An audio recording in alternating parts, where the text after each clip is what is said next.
Okay, so a very good evening to all of you.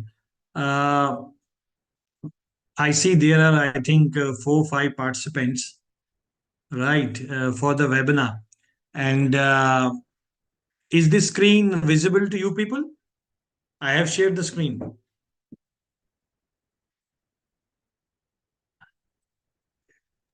Yes, sir. Dr. Izar.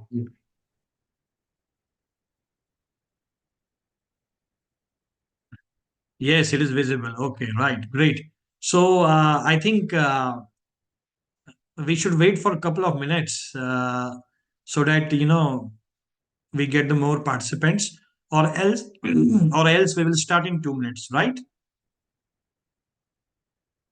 So let's wait for a couple of minutes, then we will start.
Okay, we should start. I think let rest of the participants they can join, and if we have any query, any thought, you can write in the chat box or you can just message me, right? So today's webinar is the modernization in the hospitals. We see from the past 10, 20 years, or from past 1 or 2 decades, there has been a transition in the hospitals as far as the infrastructure is concerned, as far as the diagnostic is concerned, as far as the data analytics is concerned, and as far as the treatment, patient safety, quality. So new things are coming up in the hospitals, and just to increase the efficiency, efficacy of the treatment, increase the patient satisfaction and all. And now, and modernization is the it is the need of the hour right now, because every patient who goes in the hospital, he expects a good service, right? And a good diagnostics, timely,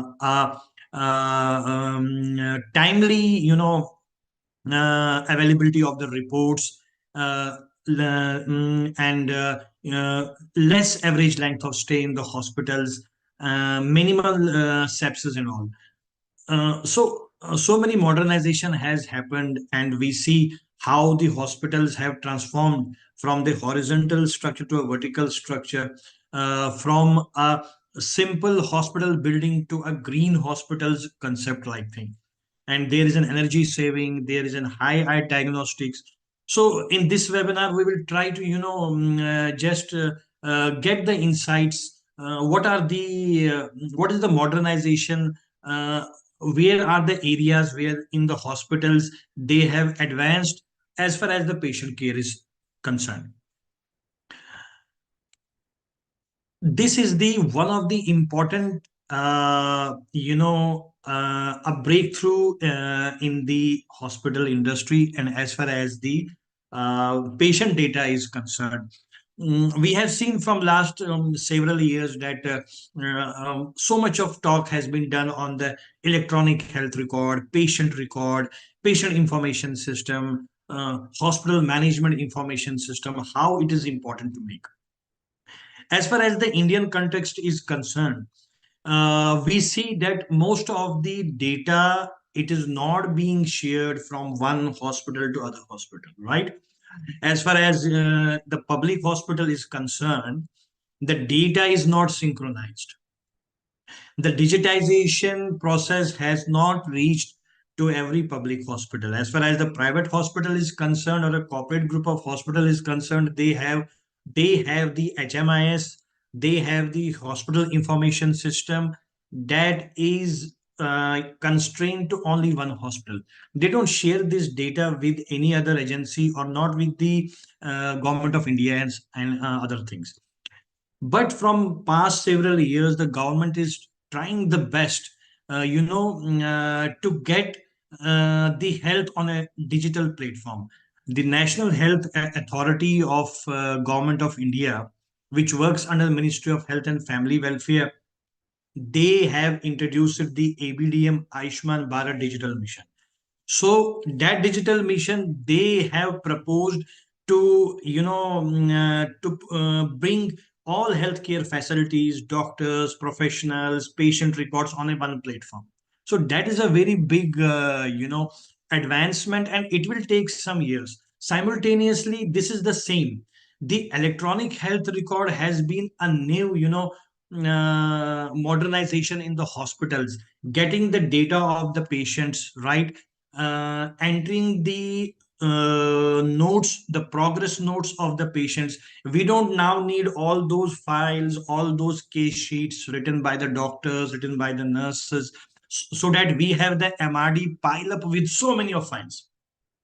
The problem with the earlier hospital or earlier scenario was that we had the medical record department that had the piles of the files in the hospital, and then we have the MLC files, then we have the non-MLC files. With the MLC file, there is a proper law, there is a proper rule. It depends from state to state that you can't you, you can't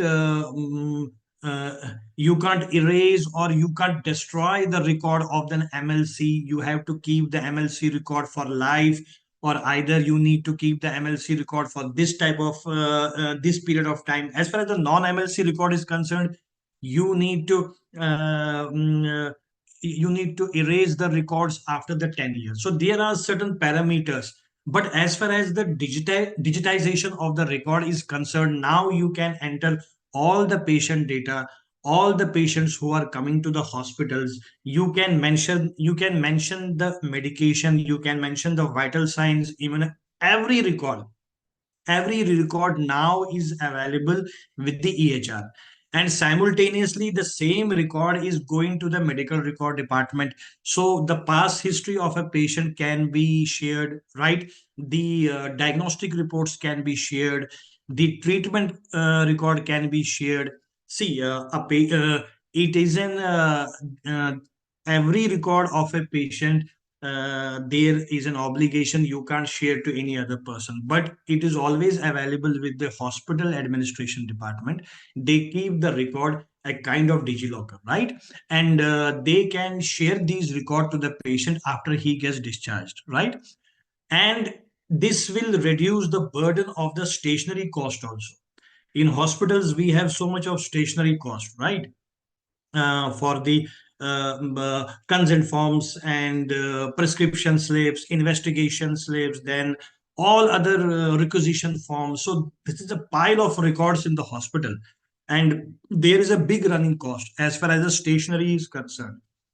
But now, with this electronic health record or a patient record system, we have a systematic data management with the hospital. Simultaneously, the government of India is working on the ABDM so that they get the information regarding the patient health, A hospital gets the information where he has availed the treatment, right? Where he can do the follow up. There is a portability from one state to other state, and this record is in the hospital server. You can view this record at any time. You can get all hospital statistics: average length of stay, lama dama, death rate, then abscond, destitutes, average length of stay, major minor operations like investigations, blood banks, and how many requisitions have been made, the diagnostic information, the laboratory, every information will now be available at a one. And there is a one more thing, that now the hospitals are introducing an app whenever a patient is coming to the hospital, and he is being admitted by a concerned clinician. So he there will be an app which will be installed in his mobile, and from that app the person can know where I have been sent, which ICU, which ward, which floor, which bed number, who is my treating doctor, what are my investigations, what are my laboratory reports, what is the medication which is going on, how much is the expected stay in the hospital when I will be operated, who will be the operating surgeon, who will be the anesthetist when I will be discharged. They He can share all this information, he can keep the information. So he will be also informed that when he is going to be discharged. So you see how the technology has changed the entire scenario. And many of the hospital, they have the kiosk, the registration kiosk. The patient go, they don't have to be in the queue, they go in a queue like you go in a like you go to the airports where you can download your boarding pass. Now he goes to the kiosk, he enter the details, and he can get the, either he can get the ID, the unique hospital identification number, or he get the prescription printed from the kiosk. So that has made all the revolution as far as the data record is concerned. And as far as the electronic health record, as I was talking to you, it has every information as far as the hospital is concerned, regarding the physicians, regarding the department, regarding the specialty, right? The radiological reports, the diagnostic reports, and they have the patient portal entering all patient details, whether he came in the OPD, whether he had the day kind of procedure, whether he was admitted, the length of stay. Then EHR is also connected with the wearable devices to monitor the vitals. This can be provided by the hospital itself to the patients who are in the critical conditions, or who are unconscious patients, right? Then all this data is available in a server. The hospital can use this data for the death audit. They can use this data for the prescription audit. They can use this data as far as the antibiotic policy is concerned, antimicrobial resistance is concerned, right? They can evaluate the performance of a hospital based on this data. So you see how it is going to revolutionize the data management system of the hospital. Otherwise, we have to go with the files. We have to get the files from the MRD. Then we need hell lot of space for the MRD. If a hospital is 1,000 bed of hospital, you see the average annual admission of the hospital, then for every admission there is a file. So if any of the hospital above 500 bed, if they have a good footfall, right, they have the 200 150 admissions per day, then you multiply it with the 365 days, you will get 40 50,000 of MRD files. So you need a separate building, a separate hospital for the MRD. But here you need a simple, rack server where you can disintegrate the information. So you can have the information of the pharmacy, availability of drugs, the ICU block, the ward block, and the OT block. They can log in, they can get the information regarding the availability of the drugs. A patient can assess regarding the availability of the beds, right? The staff can get to know how many beds are occupied, how many beds are unoccupied. They can get all census, the daily census of the hospital by the CHR. And as I have already, told you, there are so many benefits of the EHR, right? Accuracy is one of the important thing. The accuracy and clarity of the medical record, right? And then reducing delays in the treatment. You don't have to be in the queue. You can jump the queue management. You can get the online appointment, right? You can get the reports, right, for the follow up. If there is any cancer patient who has already taken the chemo and he came after 1 year 6 months, he was in some other state. So once the concerned oncologist or any other assistant logs the HMIS of the hospital, he can get those treatment details, when he was admitted, what was the condition, what was the how many days he took the radiation, chemo and all. The health information is available of a patient, and they can share this information on request of a patient to some other hospital, and the hospital can share the personal information, the treatment information. No hospital can deny the treatment details, treatment document to the patient. It is the obligation of a hospital to give all treatment documents, either in the soft or either in the hard copy, to the patient, right? And simultaneously reducing the incidence of medical error. So as far as the electronic data is concerned, we have the data. If a patient is admitted in the ICU or a critical ward, how many antibiotics he has taken, when he has taken, what was the strength, and who was the person on duty, who was the nurse on duty who gave that medication, when that medication was given, what was the urine output, when the catheter was inserted, when ascitic tapping has been done. All those details just need to be incorporated by the on duty staff.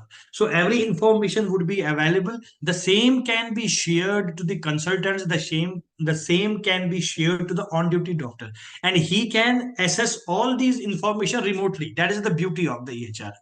He can assess the information remotely, right? If a person has gone for any vitals, he need to check the vitals, he can log in. He will be having a login. See, if I have 10 patient in the ICU, I am the consultant, I am at home, I want to know their status. So I will go to the mobile, to the app, I will just write their names or a UHID. I will get all the vitals. What are the vitals currently? What is the BP? What is the SpO2? What is the pulse rate? Right? What's the urine output? So this is the beauty of the EHR. There has been a tremendous modernization as far as the surgical intervention is concerned, because now you see the interventional thing has come up from a decade. We have the interventional cardiology, we have the intervention radiology, we have the arthroscopy. So now new techniques have come, so as to minimize the infection, so as to increase the recovery rate of a patient, and uh, and for better recovery, for better management. And if a patient is suffering from any kind of disease like hypertension, diabetes, or any hemophilia, uh, for those patients it can be helped. Or there is a revolution in conducting the surgery remotely when there is a geographical barrier, right? So there has been the modernization since past several years as far as the surgical instrument is concerned. You must have heard the robotic surgery, and this has been a USP, or this has been a key feature as far as the corporate group of hospital is concerned. uh, Da Vinci system is the robotic system which is very well known in the world. And these are all, you must have heard, minimally invasive surgeries, right? And they have been They have been practiced in the cardiology, orthopedics, urology, pediatrics, gynecology. In most of the departments, minimal invasive surgeries are being done, right? And I have showcase certain advantages and state of the art system. You see, this is a very famous Da Vinci surgical system. It is used in cancer surgery. It is used in urological surgery. It is used in gynecological surgeries. What is the benefit of the minimally invasive surgeries? As I was talking to you, less tissue damage, minimal blood loss, right? We need 2, 3, 4, 5 units of blood when we have to operate for any patient, or she's in the LSCS, or she's in the labor, or we need to have laparotomy, gastrectomy, and any kind of major procedure. We tell the patient, get the blood from the blood bank first, then we will operate. Then there is a less visible scar, right? Faster recovery. The average length of stay will be very less, and there is a greater flexibility and maneuverability. There are different arms of the robotic system. I will just try to show you. This is a kind of robotic assisted surgery. You see, there are different arms. First, when there was a simple surgery, then we get advanced laparoscopic surgery. We have the laparoscope. Then we had this robotic assisted surgery. We have the robot. A consultant sits at one place, and then these arms, they work as per the surgical instruments. There is no need of the assistants. There is no need of the co-surgeon. The staff is required very less, and a doctor has a kind of planning system in front of him. Then he weaves all the anatomical structures. Then he has the cautery machine. Then he has the cautery in it. Then he can make the incision, right? Then he can cauterize. Then he can drain the discharge solutions. Everything is being done by the robotic system, and the scar is minimal.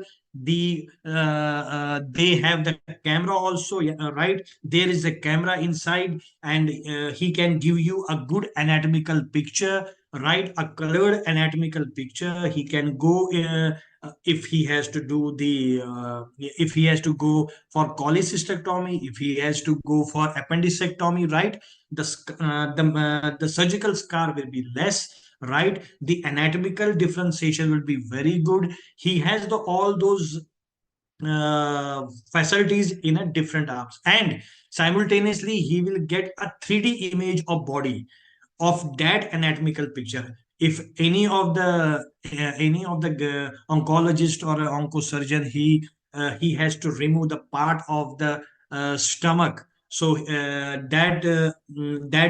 these all robotic arms, they give him one of the arm will give the 3D picture where I have to proceed, from which area I have to make the incision, how much would be the incision, what will be the depth of the incision. All these things are being assisted by the robotic surgery units, right?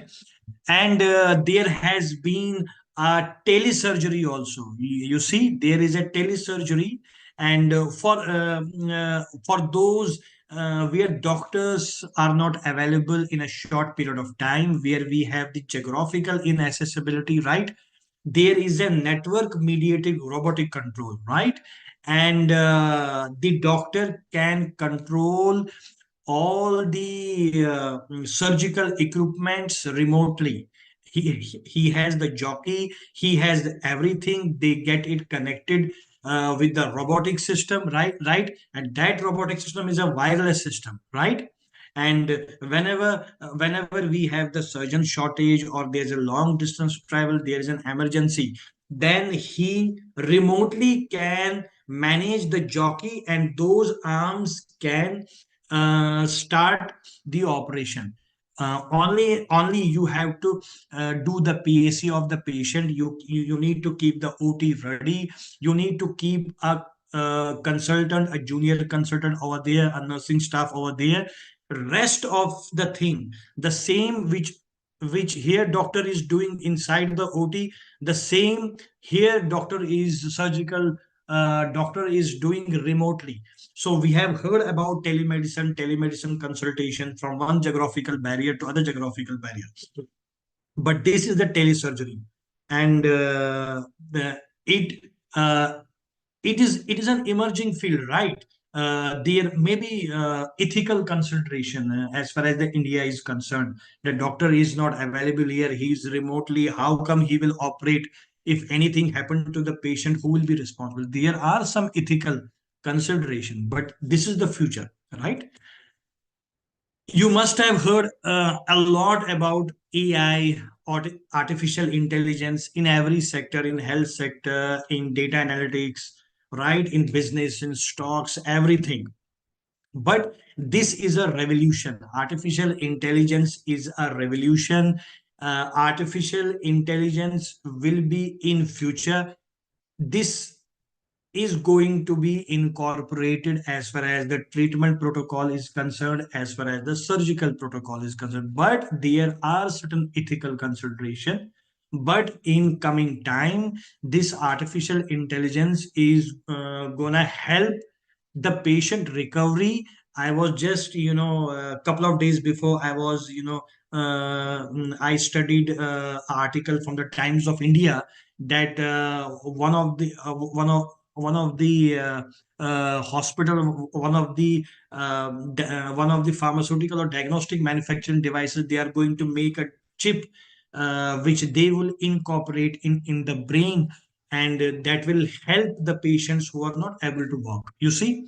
So now the time is coming when the chip is being inserted in the brain for the patients who are suffering from paralysis, or who are suffering from neck down paralysis or a half body paralysis. So artificial intelligence will help the radiologist, the surgeons, in terms of imaging, giving a good anatomical picture, right? Giving a good anatomical classification.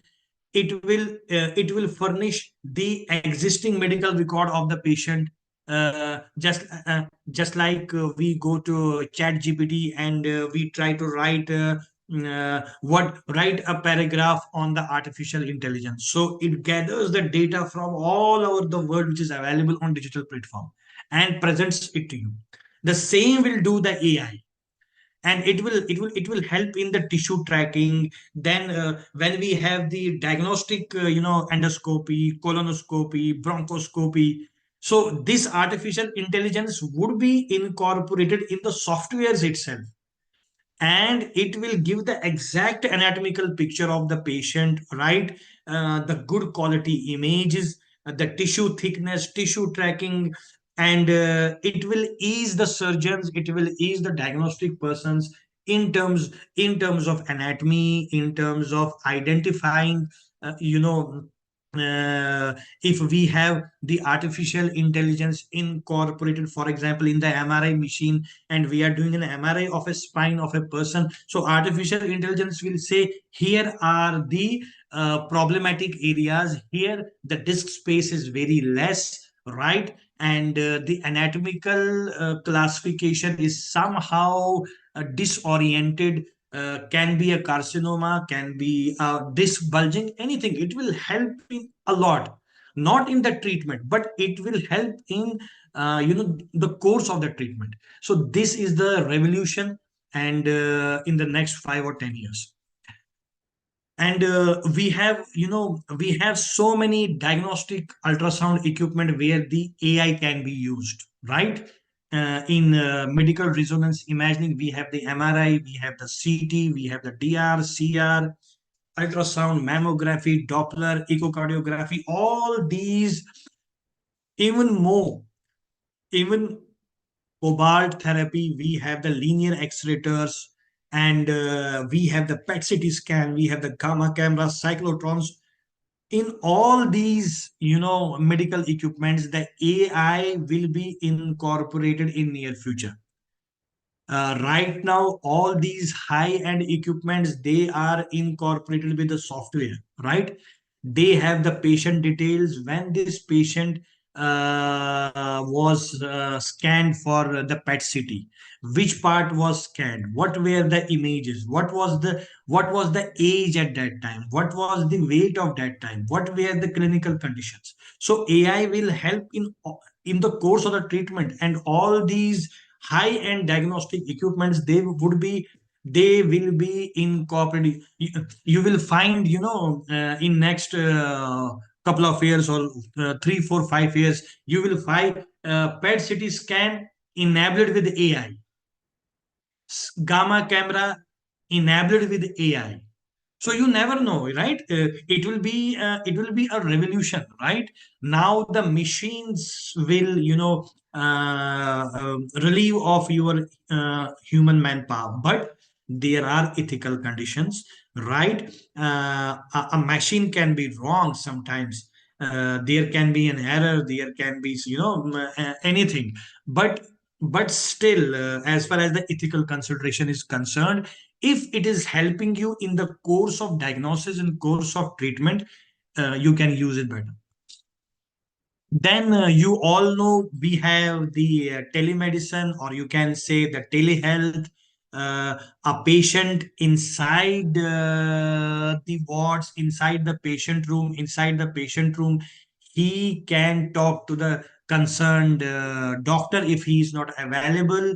The doctors can do the consultation with the treating doctors remotely. So this has, entirely every the health system is transformed in a digital platform. We are doing the live video conferencing, we are doing live telemedicine, we have the health apps, we have the remote patient monitoring system, RPM, which I was telling you, remote patient monitoring system, by which you can remotely monitor the patient vitals.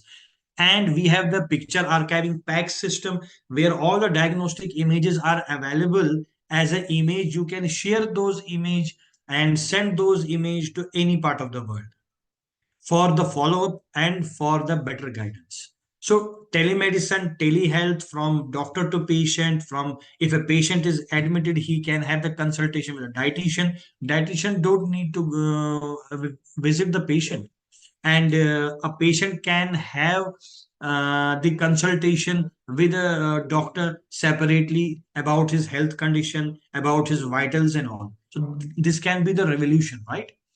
And as far as nowadays are concerned, the doctors, nursing staffs, they have the tablets, they have the phones with them. They don't have to write, right? There is a software where you have to say amoxicillin, so he will take amoxicillin. There you have to say 1 mg, so he will take 1 mg. Here you have to say bed number 1, he will be assigned. You don't have to write, so there is no need to write now. The audible language is converted into the electronic language, right? Just like a computer does not know what is H, what is T. It is we know that we are pressing HTRE. The computer, the computer decodes this language in a coded form and give us the H. The same will be done by these tablets. And once you open the patient, patient ID and all, some Abhishek patient, you write, okay, you have to now enter the medicine list. You click amoxicillin, you click ciprofloxacin, you click levocitrazine, you click adrenaline injection 1 mg. So everything would be added by staff Neha at this time, right? Vitals. Now the nurse has to enter the vitals at 4 o'clock. SpO2, BP, pulse, everything. The same would be shared with the doctor, with the concerned physician and doctors. And whenever I want a complete PDF report of a patient starting from the admission to discharge, I will get all details. This is the beauty of the electronic health records and all. uh, Now hybrid operating rooms are coming. First in before 20-25 years we had the OTs. Then from last 10-15 years, modular OTs, modular CSST. Now hybrid operating rooms are coming up in the West. We in hybrid OPT OT we have the CT, we have the MRI, we have the C-arm machine. Everything is the pendant based. We have the camera. Everything you can watch the procedure on a television. The same would be displayed in the next room. So now there is a hybrid OT. We don't need to send the patient in the OT that we need to cancel the OT because we need the MRI first. uh, So MRI is available inside the OT. CT is available inside the OT. Dialysis is available inside the OT. Big screen is available inside the OT. So what you need? So it is a mini hospital inside the OT. So this is the revolution of the hybrid operating room.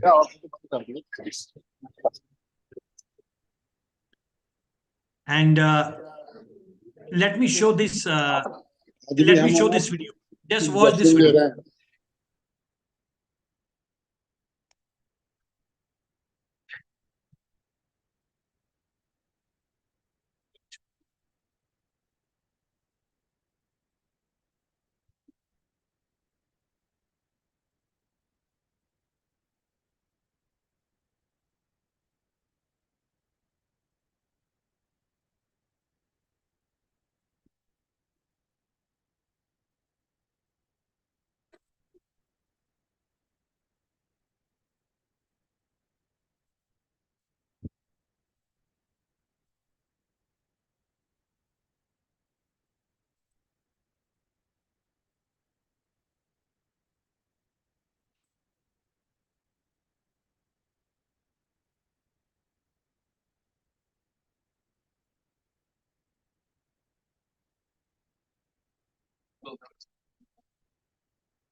Okay, so this has been the revolution as far as the OT is concerned, right? You see new hybrid rooms all at one place. So this will be the revolution in coming year, right?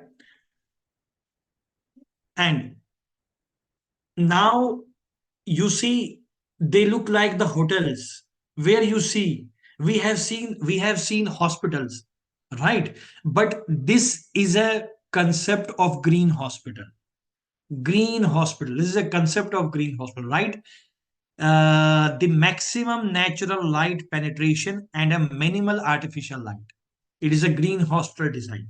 You see the designing of the suites. Now, this is the hospital bed, this is overhead bed table, this is the waiting area, and it it there is a the concept of the green hospital is the to lower the sick building syndrome. There is a syndrome called SBS, sick building syndrome. One gets sick by the environment of the OT, by the environment of the hospital.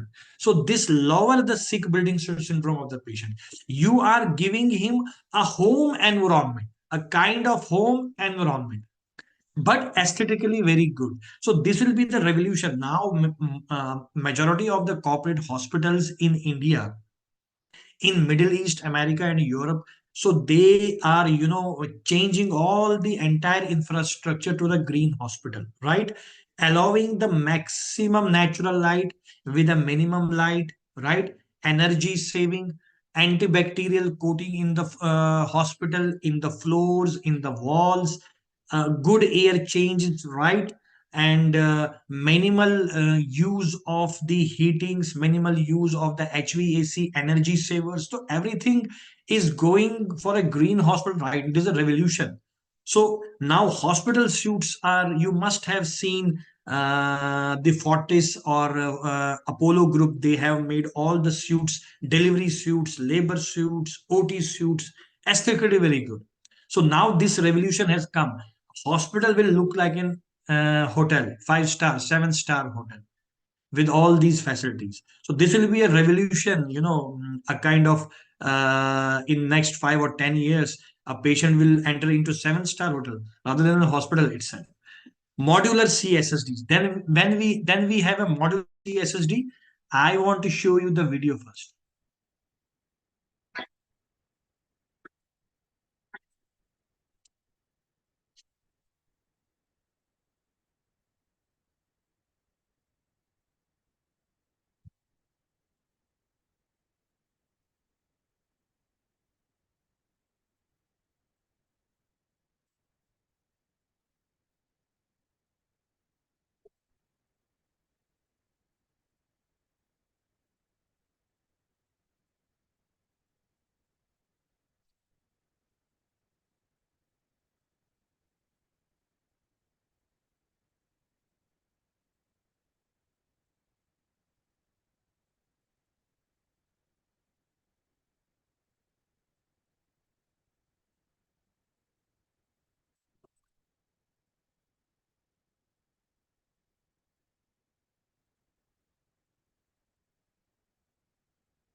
So you must have seen the CSSD. We have seen the CSSD in the hospitals, right?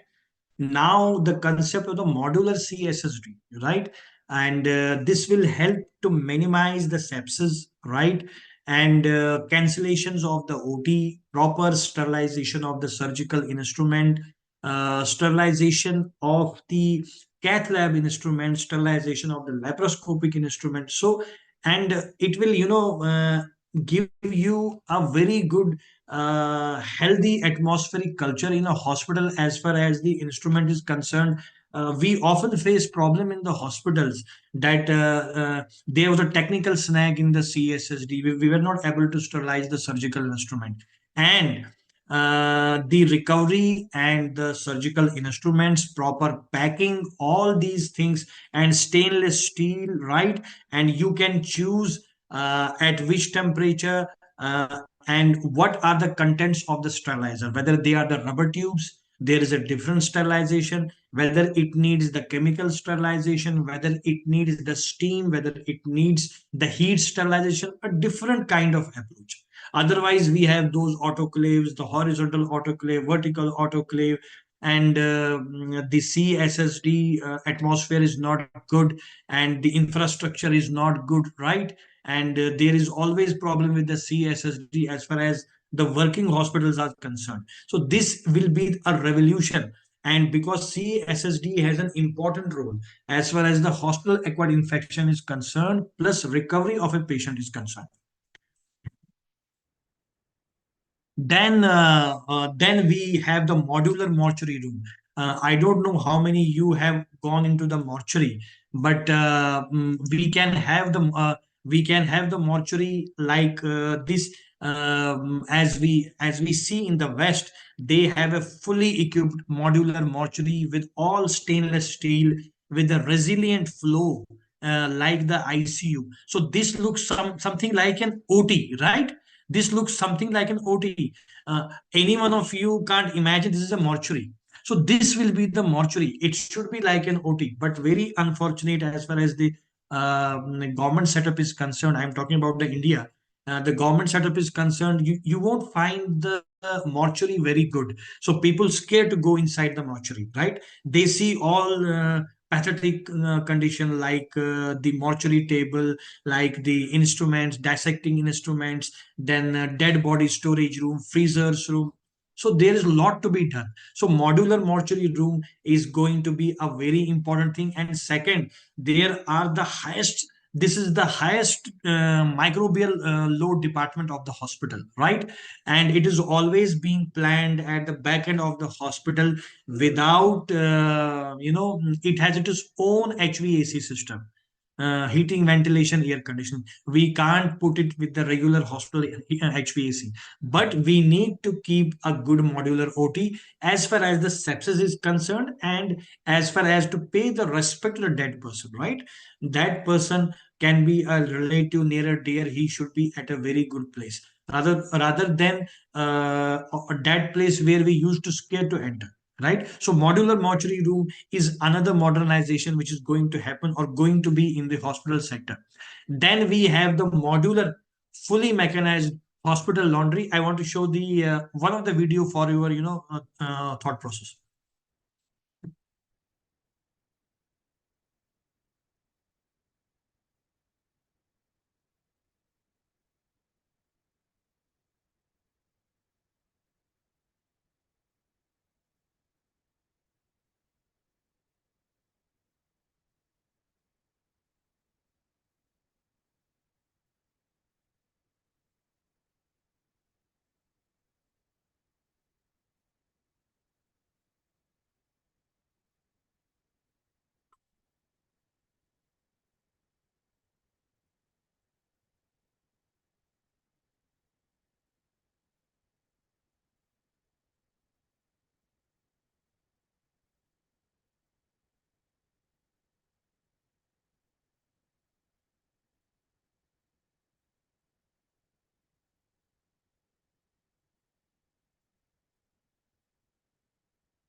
We still lag behind as far as the laundry department, F&B department, CSS department is concerned. You see how professionally they are working. They know at which temperature they have to clean the bed sheets, how many bed sheets, whether the bed sheet has come from ICU, whether the bed sheet has come from the gynae department, whether the bed sheet has come from any infectious disease patient suffering from HIV, suffering from hepatitis B vaccination.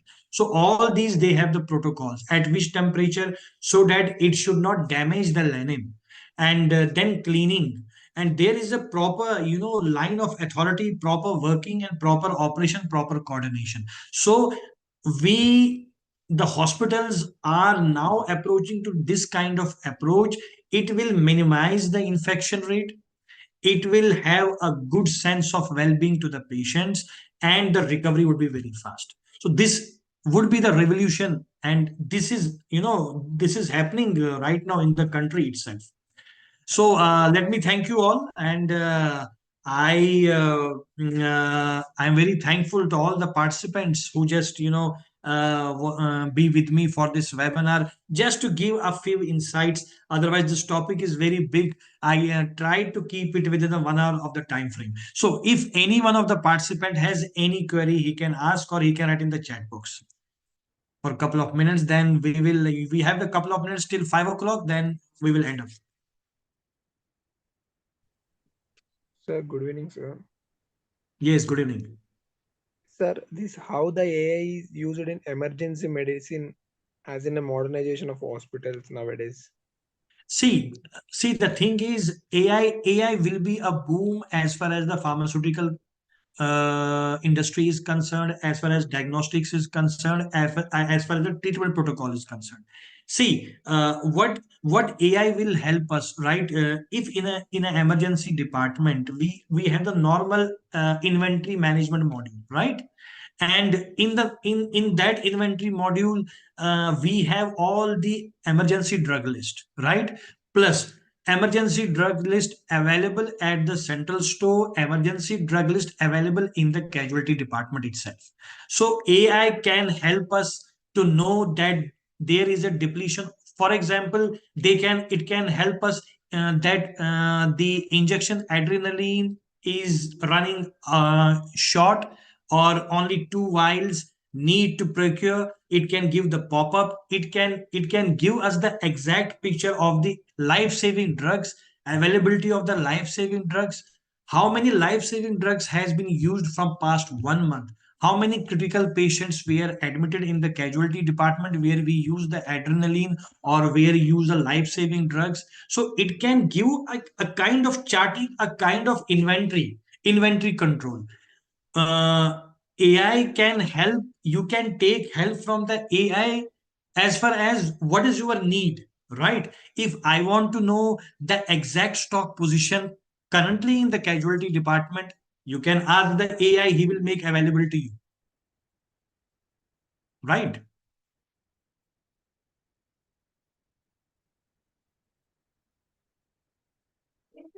There can be many ways. There can be many ways where you will try to help from the AI, because HMI's management information system has its own concern. You need to enter you need to select, then it will make you visible, then it will export data in the Excel sheet. So AI will be fast in these things. It is the accuracy and it is the retrieval in time that makes is the USP. Okay. Yes, anything from the participants? Good question.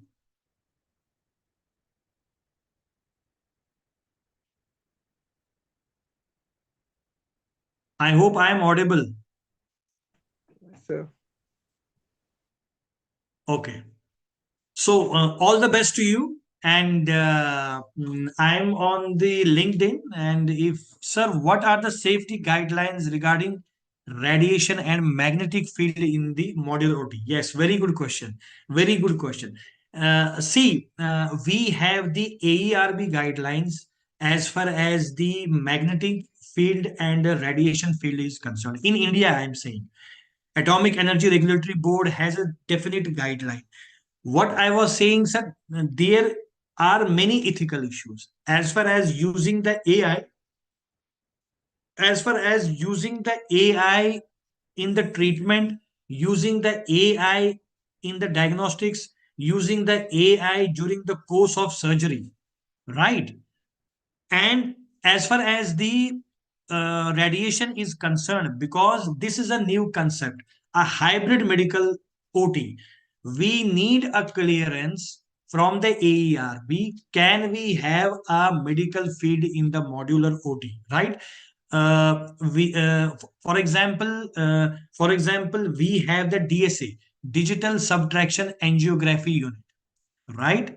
In that DSA unit, the intervention radiology treat the patient, operate the patient inside that magnetic CT wala thing, CT wala machine. So he operates in that thing, but it will definitely require the norms as far as the modular OT or any other specialty OT is concerned. Good question by Dr. Izhar, and he has also given that. One that I guess AI can help in clinical decision. Yes, it will definitely help in the clinical decision support system as far as the diagnosis is concerned, as far as the prognosis is concerned, and as far as the treatment is concerned. AI will not treat the patient, but it will give you a picture. For example, we have any nodule, we have any lump, or we have any carcinomatous, lump inside the body, right? At a particular place, or any tumor in a particular. So AI can help a neurosurgeon, AI can help any surgeon, that what will be the thickness, what is the area demarcation, and how much it has incorporated the healthy tissue, how much is the percentage of the cancer tissue, how much is the already most of the parameters are available, but it can give you a clear and exact picture. Then ultimately it is the clinician who has to decide. So it is only a kind of decision support system. Very good, Dr. Isa.